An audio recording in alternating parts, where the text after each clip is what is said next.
नमो नमो सतपुरुष को जाके नाम से मिटे द्वैत का सूल।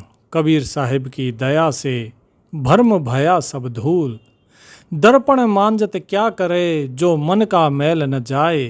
शब्द संभाले संत जन सहजे रहे समाए। अरे मन अंधा तू कहाँ भटके देवल द्वार। कबीर बाणी घट में बसे तो उतरे भव जल पार। सत साहिब साधो भाई सभी को राम राम। इस संसार में लोग दिन रात पूजा पाठ की बातें करते हैं, जब तक की चर्चा करते हैं और अनेक प्रकार के कर्म कांडों का बोझ अपने सिर पर लादे फिरते हैं। परंतु संतों का समागम ये परमार्थिक भूमि है, वो परमार्थिक भूमि जहां तुम्हें तुम्हारे ही असली स्वरूप का दर्पण दिखाया जाता है। आज हमारे सामने साहिब का एक परम सत्य उजागर करने वाला शब्द है, जिसकी प्रथम टेक है वही हमारे भीतर के अज्ञान और भ्रम के द्वैत के महल को ढहा देती है। शब्द है साधो एक आप जग माही। साहिब कहते हैं इस शब्द की शुरुआत में ही कि साधो एक आप जग माही, दूजा कर्म भ्रम है कृतम ज्यों दर्पण में छाही। तो क्या कहा साहिब ने? साहिब कहते हैं कि हे संतो, हे साधो, ध्यान से सुनो, इस पूरे जगत में केवल एक आप अर्थात स्वयं आत्मा, निज तत्व, उसी निज तत्व कहिए या परमात्मा कहिए, वही सत्य रूप में विद्यमान है। इसके अतिरिक्त जो कुछ भी दिखाई दे रहा है वो सत्य नहीं है। यहाँ आप शब्द का अर्थ अहंकार वाला मैं नहीं है, बल्कि वो शुद्ध चैतन्य है जो संपूर्ण ब्रह्मांड का आधार है। कबीर साहिब संसार के सारे मत मतांतरों को चुनौती देते हुए कहते हैं कि तुमने जो ईश्वर को अपने से दूर आसमानों में या पत्थरों में बिठा रखा है वो तुम्हारा सबसे बड़ा ज्ञान है। जो कुछ भी है वो केवल एक ही सत्ता है। वो सत्ता तुम स्वयं हो, तुम्हारी अपनी आत्मा है। जब तक मनुष्य खुद को परमात्मा से अलग मानता रहेगा तब तक वो संसार के दुखों से कभी मुक्त नहीं हो सकता। एक सीधा सा उदाहरण, मनुष्य जब स्वप्न देखता है तो सारे सपने, वो सारा सपना कौन देख रहा है? वो केवल एक आप देखते हो। वो सब कुछ एक आपके ही अंदर है। और जब वो सब कुछ समेट लिया जाता है तो कौन बचता है? एक आप ही बचते हो। जब सपना समाप्त तो केवल आप ही रह जाते हो। इसी प्रकार जब ये संसार का सपना समाप्त होता है तो केवल एक ही बचता है, वही परम सत्ता। और इसी को कहा जाता है अद्वैत। लेकिन हम एक को तो मानते ही नहीं, हम तो तू और मैं में फंसे हुए हैं। आगे साहिब कहते हैं कि दूजा कर्म भ्रम है कृतम, कि इस अद्वैत सत्ता के अलावा जो कुछ भी दूसरा दिखाई देता है, द्वैत अर्थात दूसरा, दो, वो सब क्या है? वो सब कृत्रिम यानी कृत्रिम है, मानव निर्मित है, मायावी है, माया का है, झूठ है। और कर्म भ्रम यानी कर्मों का और भ्रम का जो जाल है, जितने भी क्रिया कर्म कांड संप्रदाय हैं, विधियां हैं, वे सब मन की कल्पनाओं से निर्मित कृत्रिम वस्तुएं हैं, वो सत्य नहीं है। इस बात को साहिब एक अद्भुत दृष्टांत से समझाते हैं कि ज्यों दर्पण में छाही, कि जब आप अपने एक बड़े से दर्पण के सामने खड़े होते हैं तो दर्पण के भीतर एक और मनुष्य दिखाई देता है। वो मनुष्य बिल्कुल आपके जैसा ही हाथ हिलाता है, हंसता है और देखता है। लेकिन क्या दर्पण के भीतर सचमुच कोई दूसरा मौजूद है? कोई दूसरा मनुष्य नहीं, बिल्कुल नहीं। वो केवल आपकी छाई, परछाई या प्रतिबिंब है। यदि आप उस परछाई को सच मानकर उससे बात करने लगे या उससे डरने लगे तो संसार आपको मूर्ख कहेगा। ठीक इसी प्रकार कबीर साहिब कहते हैं कि ये पूरा संसार और इसके भीतर दिखने वाले भिन्न भिन्न जीव उस एक ही परमात्मा के प्रतिबिंब हैं जो माया रूपी दर्पण में दिखाई दे रहे हैं। दूसरा कोई है ही नहीं, केवल एक का ही विलास है, सबके अंदर एक का ही निवास है। साहिब अपने अद्वैत सिद्धांत को और अधिक स्पष्ट करते हुए कहते हैं कि सृष्टि की उत्पत्ति और विनाश का सबसे सुंदर वैज्ञानिक दृष्टांत देते हैं। क्या कहते हैं? कि जल तरंग जिमि जल तैं उपजय, फिर जल माहि रहाई। काया झाई पांच तत्व की, बिन से कहाँ समाई। कबीर साहिब कहते हैं कि जैसे समुद्र या नदी के हवा के चलने से, समुद्र या नदी में क्या होता है, बड़ी बड़ी लहरें तरंगे उठती हैं। जल तरंग जिमि जल तैं उपजे, यानी लहर जब उठती है तो उसका एक अलग नाम हो जाता है कि लहर है ये, उसकी एक अलग आकृति हो जाती है, उसकी अपनी एक ऊंचाई होती है। देखने वाला कह सकता है कि देखो कितनी सुंदर लहर है, देखो कितनी सारी लहर उठ रही हैं। लेकिन यदि कोई गहराई से सोचे तो क्या वो लहर जल से कुछ अलग है? लहर का आदि क्या है? जल। और लहर का मध्य क्या है? जल। और जब वो लहर शांत होती है फिर जल माहि रहाई, तो वो वापस जल में ही समा जाती है। यानी उसका आदि अंत मध्य सब कुछ क्या है? जल। लहर की अपनी कोई स्वतंत्र सत्ता ही नहीं होती, वो केवल जल का ही एक अस्थायी रूप है, कृत्रिम रूप है। ठीक इसी प्रकार इस संसार में जितने भी मनुष्य, पशु, पक्षी, जीव पैदा हुए हैं, वे सब उस चैतन्य परमात्मा रूपी महासागर की लहरें हैं। हमारा पैदा होना, लहर का उठना, हमारा जीना, लहर का चमकना, और हमारी मृत्यु, वो लहर का वापस शांत हो जाना। इसीलिए संतों की दृष्टि में ना तो कोई मरता है ना कोई जीता है, केवल जल का ही विलास चलता रहता है। अब कुछ लोग कहेंगे कि जी लहर तो सभी केवल लहर ही तो हैं और तो कुछ नहीं है। लेकिन अगर परमात्मा से सिर्फ मनुष्य हुए होते तो हम भी मान लेते कि चलो भाई लहर है, पैदा होती है, केवल लहर ही पैदा हो रही हैं। लेकिन यहाँ तो अलग अलग प्रकार के प्राणी हैं। तो साहिब कहते हैं कि भाई ऐसा नहीं है। अगर उन लहरों को देखो तो लहरों के साथ फेन है, झाग है, बुलबुला है, ये भी तो पैदा होते हैं। ये किससे पैदा होते हैं? जल से पैदा होते हैं और जल में ही विलीन हो जाते हैं। बिना जल के उनका कोई अस्तित्व नहीं है। तो केवल लहर लहर पैदा नहीं होती, बाकी फेन, झाग, बुलबुला ये सब भी पैदा होते हैं और सब उसी जल से ही पैदा होते हैं। साहिब फिर इस देह के सत्य को उजागर करते हुए कहते हैं कि काया झाई पांच तत्व की, बिन से कहाँ समाई। कि ये जो हमारा अत्यंत सुंदर और मजबूत दिखने वाला शरीर है, काया है, ये क्या है? ये केवल पृथ्वी, जल, अग्नि, वायु और आकाश, इन पांच तत्व की परछाई या छाया मात्र है। तत्वों के एक विशेष अनुपात से मिलने पे ये एक पुतला खड़ा हो गया।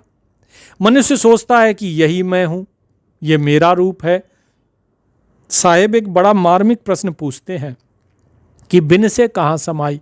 कि भाई जब ये शरीर नष्ट हो जाता है, जब मौत आती है, तब ये कहाँ चला जाता है? मिट्टी मिट्टी में मिल जाती है, जल जल में समा जाता है, अग्नि अग्नि में विलीन हो जाती है, वायु वायु में खो जाती है और आकाश तत्व आकाश में मिल जाता है। और जब पांचों तत्व अपने अपने मूल स्रोत में समा गए तो फिर वो मैं, जिसे आप कह रहे हो कि मैं, ये मैं कहाँ चला जाता है? ये बोलने वाला जो जीव है ये कौन है? ये कहाँ चला जाता है? जिसे तुम अपनी पहचान मान बैठे थे वो कहाँ गया? वो मैं भी उसी प्रकार गायब हो जाता है जैसे दर्पण के टूट जाने से परछाई गायब हो जाती है। साहिब साधक को समझाते हैं कि इस नश्वर काया के मोह से ऊपर उठो और उस तत्व को पहचानो जो इन पांचों तत्वों को चेतना दे रहा है। फिर साहिब क्या कहते हैं? फिर साहिब देह की गति का विचार और परम तत्व को न्यारा न्यारा करके समझाते हैं। क्या कहते हैं कबीर साहिब? कि विवेक और विचार की महत्ता पर बोलते हैं, बल देते हैं कि कैसे एक सच्चा साधक अपने मन में देह की नश्वरता का विचार करके सत्य का निर्णय करता है। लेकिन ध्यान से समझिए क्या कहा साहिब ने, कि विवेक और विचार के द्वारा, बिना विवेक के नहीं कर सकता व्यक्ति। या विधि सदा देह गति सबकी, या विधि मन ही विचारी, आया होए न्याव कर न्यारो, परम तत्व निर्वारी। क्या कहते हैं साहेब?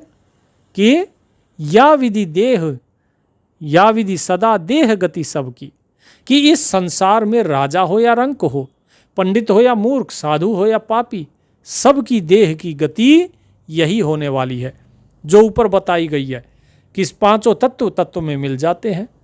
कोई भी अपने इस मिट्टी के चोले को अमर करके नहीं रख सकता। आप देखिए कितने कितने हजारों वर्ष तपस्या करके लोग इसे नहीं रख पाए। ये शाश्वत नहीं रहा, तो ये तो नष्ट होना ही होना है। राम गयो रावण गयो जाको बहु परिवार, कहो नानक हरि भज मना सपना जग संसार। कि राम भी चले गए जिन्हें कहते हो तुम भगवान हैं, और रावण जिसे कहते हो ये राक्षस है जिसने इतनी तपस्या करी, ब्रह्मा जी को प्रसन्न किया, शिव जी को प्रसन्न किया, वो भी चला गया। उनका इतना बड़ा परिवार था, 1,00,000 पुत्र 1,25,00,000 नाती, ता रावण घर दिया न बाती। वो भी चले गए सब के सब, कोई नहीं रहता। तो तुम अपने को कैसे सोच सकते हो कि मैं अमर रहूंगा। साहेब कहते हैं कि जो बुद्धिमान साधक है वो क्या कहते हैं कि या विधि मन ही विचारी, वो अपने मन के भीतर इस सत्य का गहराई से विचार करता है कि भाई जाना है कि नहीं जाना है, मरना है या नहीं मरना है। पहले तो इस चीज का विचार कर लो। क्योंकि मनुष्य क्या सोचता है ना, मनुष्य ये सोचता है अरे आज थोड़ी ना मर रहे हैं, कल मरेंगे। एक दिन भी अगर मिला है तो ये सोचता है आज थोड़ी ना मर रहे हैं, फिर वो अगला दिन भी आ जाता है। डॉक्टर का हाथ खड़ा कर देंगे कि भाई अब ले जाओ, हमारी तरफ से हम कुछ नहीं कर सकते, फिर भी आदमी सोचता है कि अरे चलो कोई नहीं, 1-1.5 महीना तो निकाल ही देंगे। तब भी उसे ये विचार नहीं आता कि भाई मुझे मरना है तो मैं उसकी तैयारी कर लूं। अरे जो चीज़ निश्चित है, आपको यदि कहीं जाना है सफ़र पे, तो जाहिर सी बात है आप उसकी तैयारी करते हो। ऐसा तो है नहीं बिना कपड़ों के या बिना पैसे लिए, बिना मोबाइल वगैरह लिए और आप चल देते हो। आपको कहीं सफ़र पे, लंबे सफ़र पे जाना है तो आप उसकी तैयारी करते हो। और कमाल की बात यह है कि जिस सफ़र का आपको ये पता नहीं कि ये सफ़र कहाँ ख़त्म होगा और फिर आत्मा का कब दूसरा सफ़र शुरू हो जाए, उसकी तैयारी तो हमेशा करके रखनी चाहिए। हम कितने वर्ष जी लिए ये सबको पता है, लेकिन कितने क्षण जिएंगे ये किसी को नहीं पता। कबीर साहिब यही तो कहते हैं कि भाई इस सत्य को समझो, ये संसार की चकाचौंध में अंधा नहीं होता जीव। जो ज्ञानी होता है वो कभी संसार की चकाचौंध में अंधा नहीं होता। वो रोज देखता है कि शमशान की आग जल रही है, रोज लोग मर रहे हैं और एक दिन उसका भी यही अंत होने वाला है। इस विचार से उसके भीतर वैराग्य पैदा होता है, और जब तक मन में ये दृढ़ जो विचार है, ये विचार दृढ़ नहीं होगा, तब तक अध्यात्म की यात्रा की शुरुआत नहीं हो सकती। तब तक आप नाम जाप कर सकते हो, आप नाम सुमिरन नहीं कर सकते। इस दास ने आपको पहले भी बताया है कि नाम जाप और नाम सुमिरन में भेद है। लगभग 15-20 दिन पहले की अगर आप देखेंगे वीडियो, उसमें अच्छे से समझाया था ये सारी चीज़ें कि नाम जाप क्या होता है, नाम सुमिरन क्या होता है, सार नाम का सुमिरन कैसे होता है, और जो सतनाम है उसका सुमिरन कैसे होता है। ये सारी चीज़ें पहले ही बता चुके हैं। क्या कहते हैं साहिब, आया होए न्याव कर न्यारो परम तत्व निर्वारी। क्या कहते हैं कि जब साधक के भीतर ये विचार पक्का हो जाता है तब वो क्या करता है, वो गुरु की शरण में आकर सत्य असत्य का न्याय करता है, निर्णय करता है कि सत्य क्या है। अलग होकर देखता है, वो आसक्त होकर नहीं देखता, निष्पक्ष होकर देखता है कि सत्य क्या है।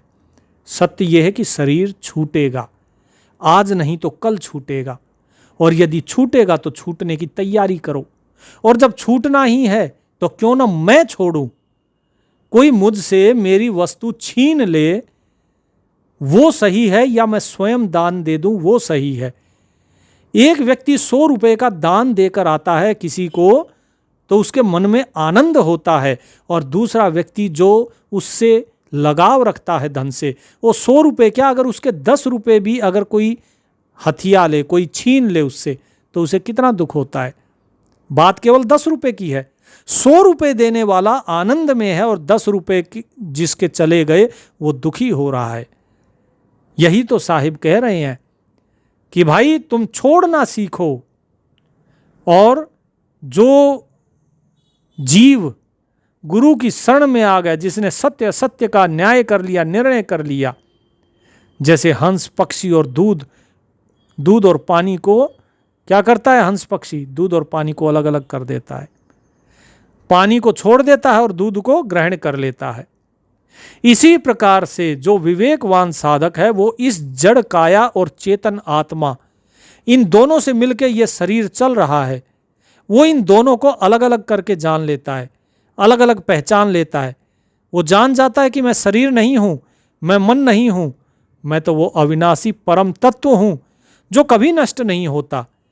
और यही अध्यात्म का सच्चा न्याय है, और ये केवल विवेक के द्वारा ही संभव है। पहले विवेक के द्वारा इस चीज को पुख्ता करना होता है, उसके बाद ही नाम के द्वारा आप उस भेद को समझ पाओगे, उसे अपना पाओगे। जब आपको सार नाम बताया जाता है तो क्या कराया जाता है? सार नाम देने से पहले गुरुजी लगभग 2 घंटे 3 घंटे आपको बैठा के समझाते हैं, 4-4 घंटे समझाते हैं। क्यों? यही भेद आपको समझाने के लिए कि असल चीज क्या है, आपको यह समझाने के लिए कि आप कौन हो, आपको यह समझाने के लिए कि वास्तव में नाम सुमरन कब फलदायी होगा। आप अगर सत्य को ना जानो और खाली राम राम करते रहो तो राम नहीं मिलेगा। साहिब कहते हैं कि राम राम जपता सब जग फिरे, राम न पाया जाए।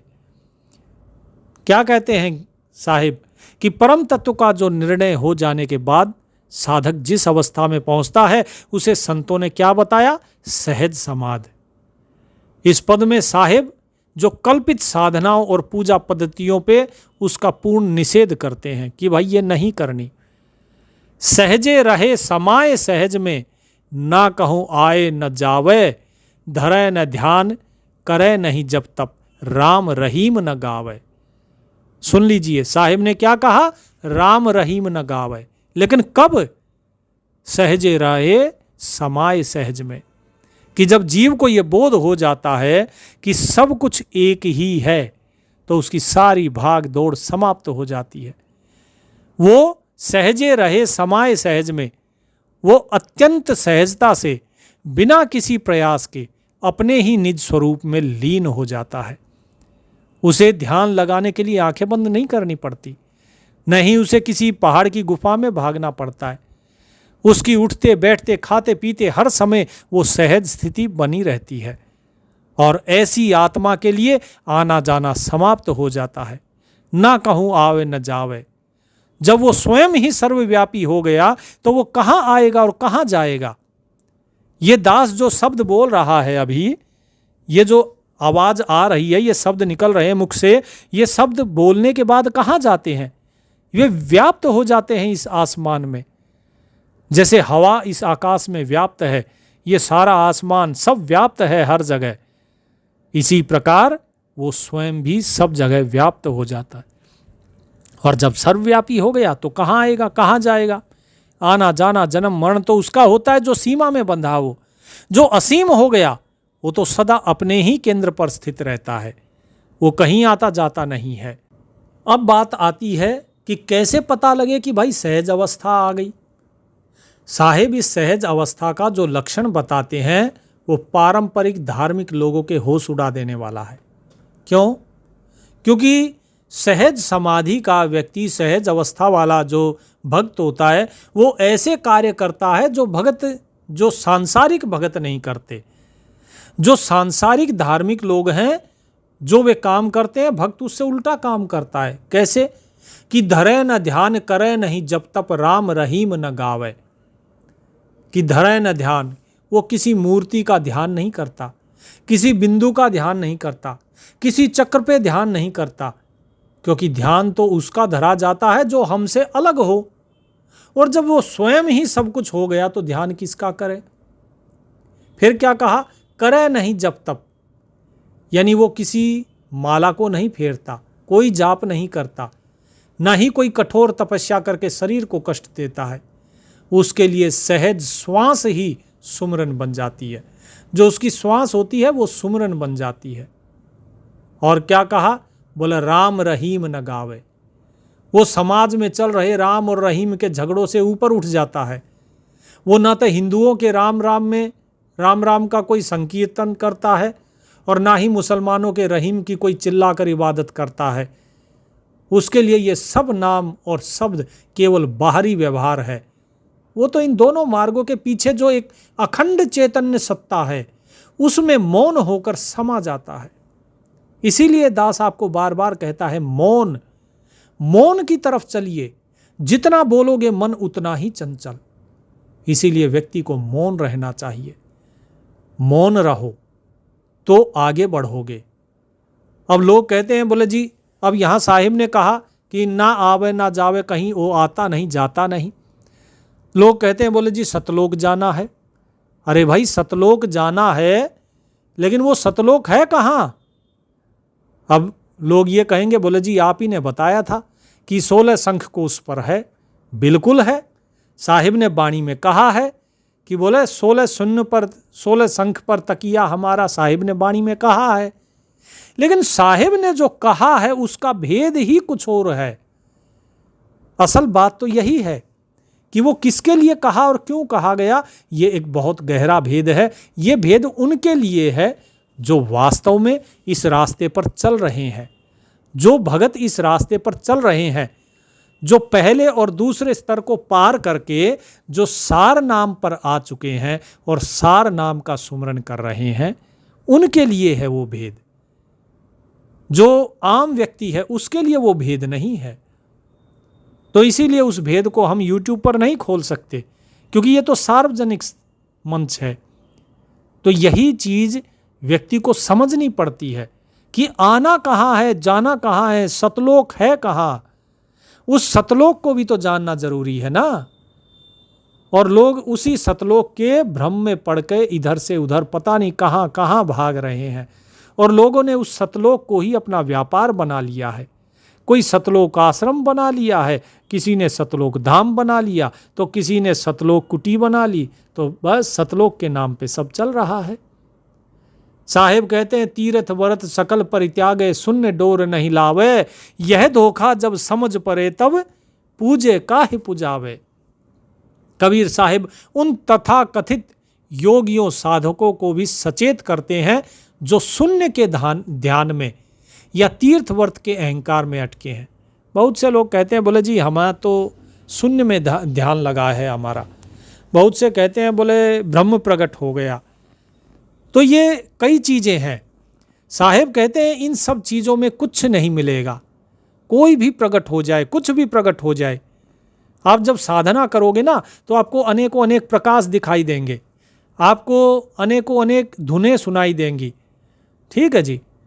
और ये दास तो आपको कहता है हाँ जी सुनती हैं, लेकिन हमें उनको ये देखना है कि हाँ आ गई धुन, अब आगे बढ़ जाओ।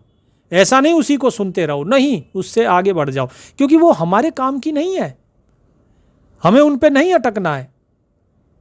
तो क्या कहते हैं साहेब कि जो सच्चा आत्मज्ञानी है वो तीर्थ व्रत सकल परित्याग है। वो सारे बाहरी तीर्थों जैसे गंगा, काशी, मक्का, कहीं भी मदीना, कहीं भी जाते हो, बोले उन सब को त्याग देता है वो। और व्रत उपवास उनका सहज ही परित्याग कर देता है, क्योंकि उसे समझ में आ जाता है कि भीतर की शुद्धि के बिना बाहर पानी में डुबकी लगाने से कोई आत्मा पवित्र नहीं होती। इसके साथ ही साहेब उन योगियों पर भी चोट करते हैं जो प्राणायाम करके अपने मन को शून्य में ले जाकर टिका देते हैं और सोचते हैं कि उन्हें मोक्ष मिल गया। नहीं, ये दास आपको बिल्कुल स्पष्ट रूप से कहता है, बिल्कुल स्पष्ट रूप से, आप किसी भी प्रकाश को देख लो अपने अंदर, चाहे कितना ही तेज प्रकाश आप देख लो, मुक्ति नहीं है, उससे मुक्ति नहीं होगी। आप कोई भी धुन सुन लो, उससे मुक्ति नहीं होगी। मुक्ति तभी होगी जब आप सार नाम ग्रहण करेंगे। देखिए, मैंने ग्रहण शब्द का प्रयोग किया है, ग्रहण करेंगे। एक होता है गुरुदेव के द्वारा सार नाम देना, गुरुजी ने दे दिया, आपने ग्रहण किया या नहीं किया, वो होता है सार नाम ग्रहण करना। कहीं ऐसा तो नहीं कि आपने ले तो लिया, अरे छोड़ो अभी नहीं बाद में करेंगे, मतलब आपने ग्रहण नहीं किया। ग्रहण करना वो होता है जब आप गुरु आज्ञा से उसका सुमरन शुरू कर देते हैं। जब आप उसका सुमरन शुरू कर देते हैं, उसके बाद फिर उसके भाव में आप स्थित हो जाते हैं। अरे परमात्मा तो अनामी है, उसका नाम ही नहीं है, लेकिन फिर भी उसका नाम दिया जाता है, और उसका नाम जिस जिसको मिला है वो सब इस बात को समझ भी रहे होंगे कि ये दास क्या कह रहा है। तो वही चीज जो सार नाम दिया गया है, वो सारा भेद यहाँ साहिब खोल रहे हैं, लेकिन समझने वाले या जिसको सार नाम मिला है वो इस सारे भेद को समझ रहे हैं जो ये दास अभी बता रहा है कबीर साहिब की वाणी में। साहिब क्या कहते हैं कि प्राणायाम करके अपने मन को शून्य में ले जाके टिका दिया और सोचते हैं कि मोक्ष मिल गया। नहीं, ऐसे नहीं मिलता है। कबीर साहिब कहते हैं कि शून्य में ध्यान लगाना, मन को विचार शून्य कर देना, यह भी मन की ही एक अवस्था है, वो आत्मा की अवस्था नहीं है। शून्य भी एक पर्दा है। जो साधक शून्य की डोरी बांध कर बैठ जाते हैं वे भी एक सूक्ष्म अज्ञान में फंसे रहते हैं। इसे ही कहते हैं झीनी माया। इसे क्या कहते हैं? झीनी माया। अब देखिए बात बड़ी एक मतलब, मैं तो हमेशा आपको एक ही उदाहरण देता हूँ। आप कहेंगे आपको घूम फिर के एक ही उदाहरण मिलता है। आपने सपना देखा और सपने में आप फंसे हुए हैं, आपने सारा व्यवहार किया सपने में, उसके बाद फिर आप सपने से बाहर आ गए, आप उठे, नींद खुली, सपना खत्म। अभी तक थोड़ी देर पहले तक जो सपने का व्यक्ति था आप समझे हुए थे वो मैं था, वो मैं हूँ, और अब जब सपना खत्म हो गया तो आप समझ रहे हैं ये देह मैं हूँ, ये शरीर जो अब जाग गया ये मैं हूँ। अब आप ये समझ रहे हैं। तो उस सपने के मैं से और इस शरीर के मैं तक पहुंचने के लिए क्या आपने कोई नाम सुमरन किया? क्या आपने कोई प्रकाश देखा? क्या आपने कोई शब्द सुना? आपने क्या ऐसा किया? क्या कोई तपस्या करी आपने सपने से बाहर आने के लिए? क्योंकि जब आप सपने में थे, आप सपने को सच माने हुए थे, आप उस सपने के सच को जी रहे थे, उसके सुख को, उसके दुख को आप भोग रहे थे। बात बड़ी गहरी है, लेकिन अगर ध्यान से समझोगे तो बात समझ में आ जाएगी। आपने कोई नाम सुमरन नहीं किया ना, कोई नाम जाप नहीं किया, कोई मंत्र जाप नहीं किया, आपने कुछ भी नहीं किया, आपने कुछ नहीं किया। उसके बाद भी आप ये समझ गए कि हाँ ये शरीर मैं हूं। वो सपना तो झूठा था, वो खत्म हो गया, है कि नहीं? तो भगत जियो, यही कबीर साहिब यहां कहना चाह रहे हैं। क्या कहा कि मन को विचार शून्य कर देना भी मन की एक अवस्था है। यह आत्मा की अवस्था नहीं है। अवस्था समझिए, अवस्था, स्थिति। शून्य भी एक पर्दा है। तो भगत जियो, ये अवस्था ही तो बदलनी होती है। शून्य आप सपने से और ये व्यवहारिक संसार में आ गए तो क्या हुआ? आपकी अवस्था ही तो बदली है ना, केवल अवस्था बदली है और कुछ नहीं। ठीक है जी। अब आगे क्या कहते हैं साहिब? कहते हैं यह धोखा जब समझ पड़े तब पूजे का ही पुजावे।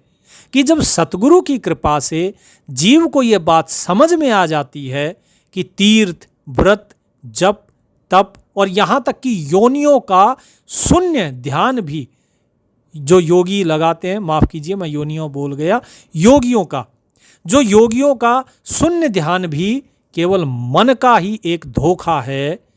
फिर उसके भीतर एक महाक्रांति घटित होती है। कब? जब सतगुरु की कृपा से जीव को यह बात समझ आ जाती है कि भाई ये सब भ्रम है, धोखा है। तो साहेब पूछते हैं, क्या पूछते हैं कि जब ये धोखा तुम्हारी समझ में आ गया तब पूजे काहे पुजावे। तो अब वो किसकी पूजा करे और किसे पुजवाए? बताइए। जब आपको ये समझ में आ गया कि भाई सपने में आप बेशक मंदिर में खड़े होकर पूजा कर रहे हो, सपने में आप ध्यान लगा रहे हो, लेकिन जब आप सपने से बाहर आ गए, आपको समझ में आ गया कि सपना धोखा है, तो अब बताइए किसकी पूजा करोगे और किसे पुजवाओगे? जब पूजने वाला भक्त और जिसकी पूजा की जा रही है वो भगवान, जब दोनों एक ही सिद्ध हो गए तो पूजा कैसी? साहिब संध्या आरती में आचार्य गरीबदास महाराज कहते हैं, हम हैं शब्द शब्द हम माही, हमसे भिन्न और कछु नाही। शब्द की बात कही है साहिब ने कि हम क्या है? हम शब्द हैं।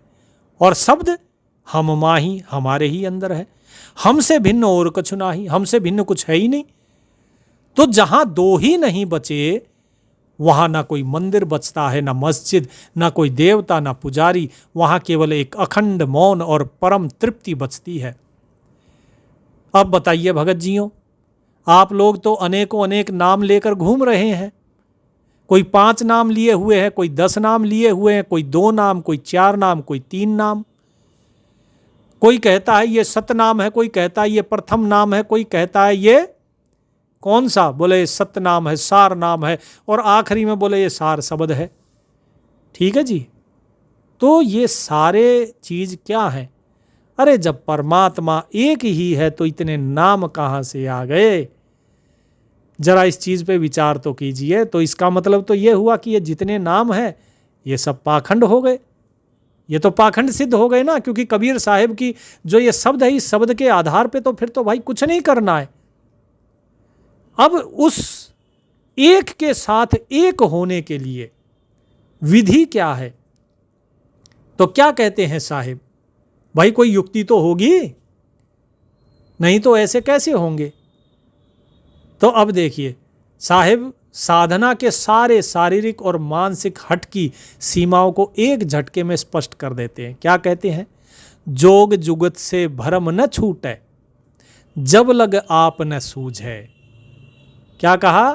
कि संसार के लोग प्राणायाम करते हैं, कुंडलिनी जागृत करते हैं, नेति धोती की क्रियाएं करते हैं, आसनों में बैठते हैं।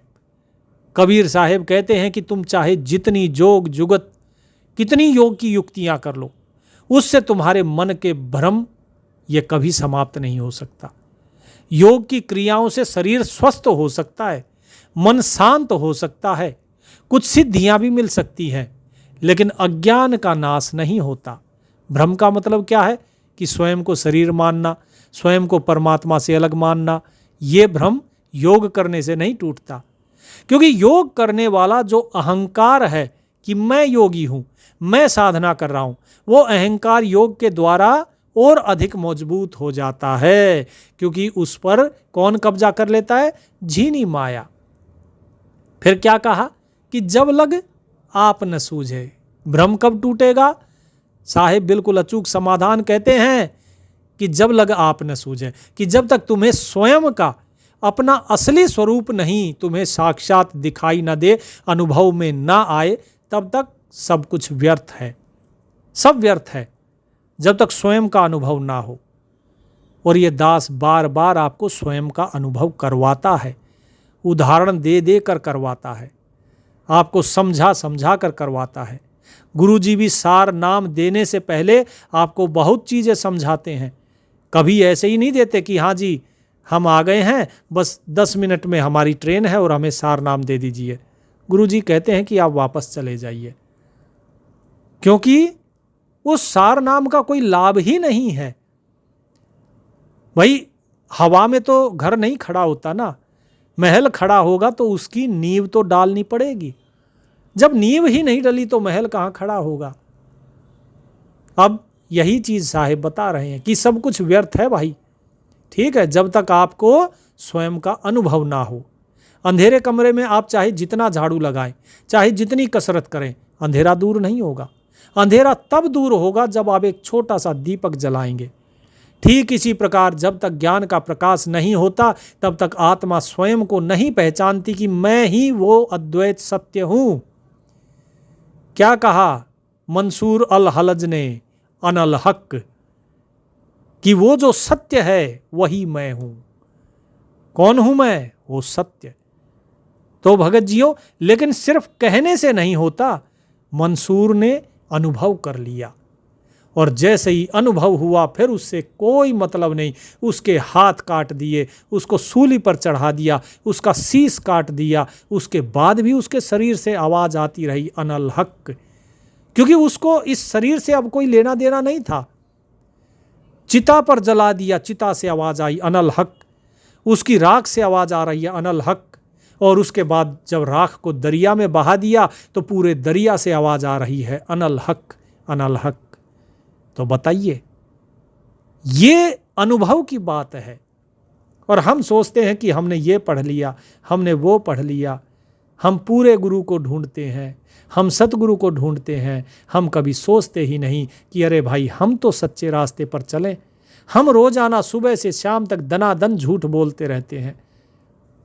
और साहिब क्या कहते हैं कि भाई बात तब तक नहीं बनेगी जब तक आत्मा स्वयं को पहचाने नहीं कि मैं ही वो अद्वैत सत्य हूं। और जब तक करोड़ों योग युगत करने पर भी जीव 84 के जो बंधन है, इन 84 लाख योनियों के जाल में भटकता ही रहेगा तब तक। तो भगत जियों, अब बात आप देख लीजिए, कबीर साहिब ने तो स्पष्ट कर दी। कबीर साहिब अंतिम चरण में क्या कहते हैं? कहें कबीर सोई सतगुरु पूरा, जो कोई समझे बूझे। क्या कहा? कौन है पूरा सतगुरु?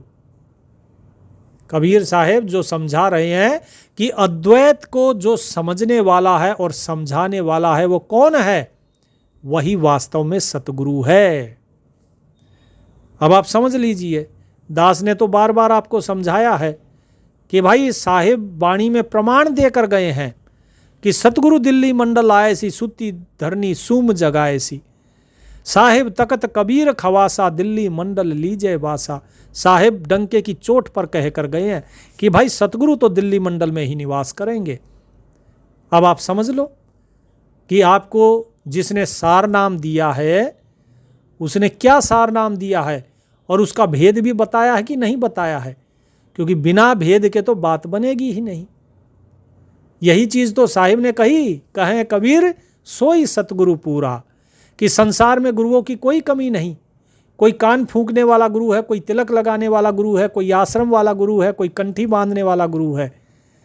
लेकिन कबीर साहिब कहते हैं कि मेरे लिए वही पूर्ण सतगुरु है जो इस अद्वैत सत्य को स्वयं समझे, इसे पूरी तरह जो समझता हो, जिसका स्वयं का अनुभव हो, और जो अपने शिष्यों को भी इसे सीधे सहज आत्मबोध के मार्ग पर खड़ा कर दे कि भाई समझो ये सत्य है।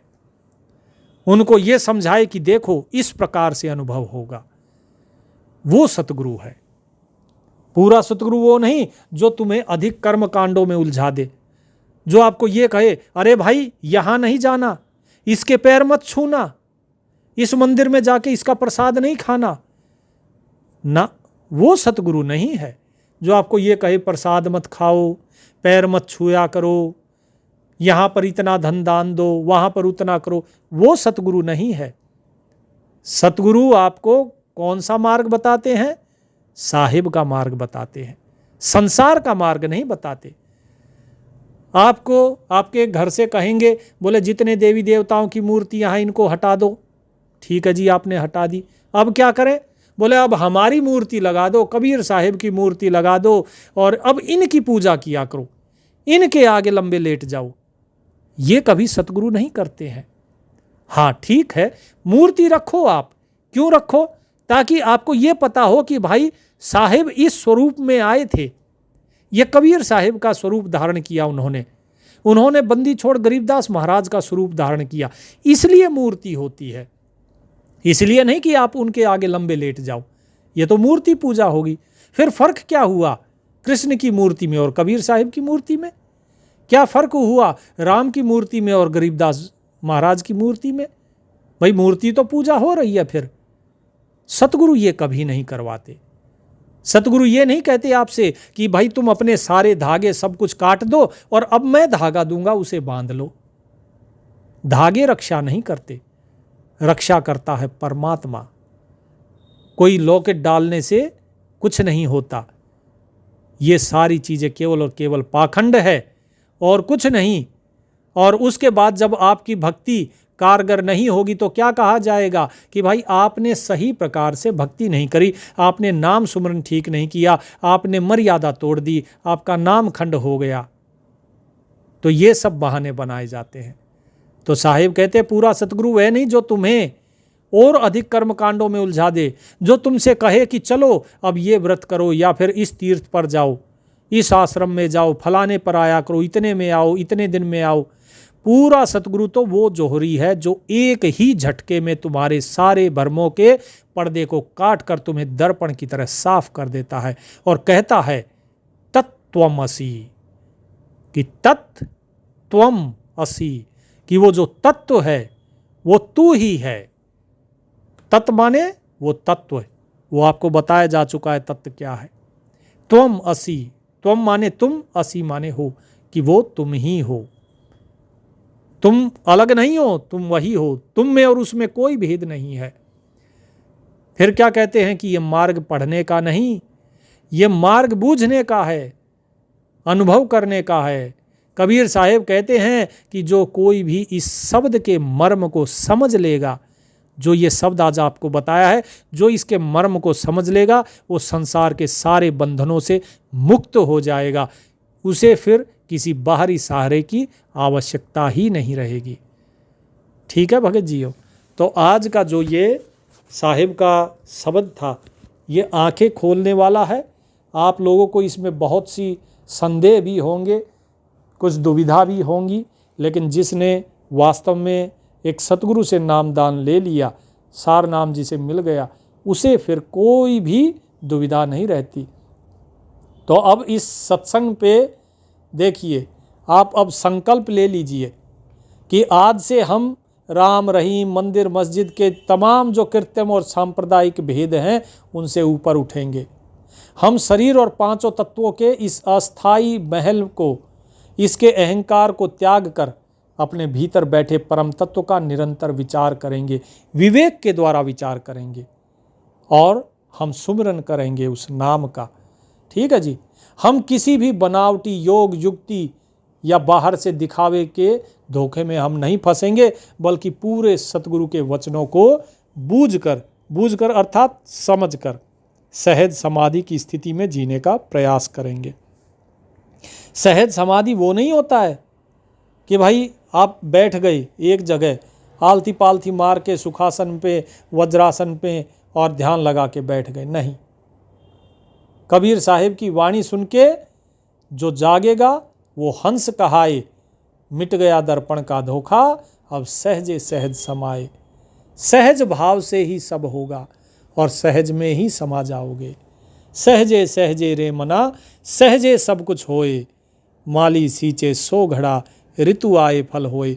आप बस सहज भाव से लगे रहिए, अपने आप जैसे ही ऋतु आएगी तो अपने आप ही मुक्ति हो जाएगी, फल अपने आप ही मिल जाएगा।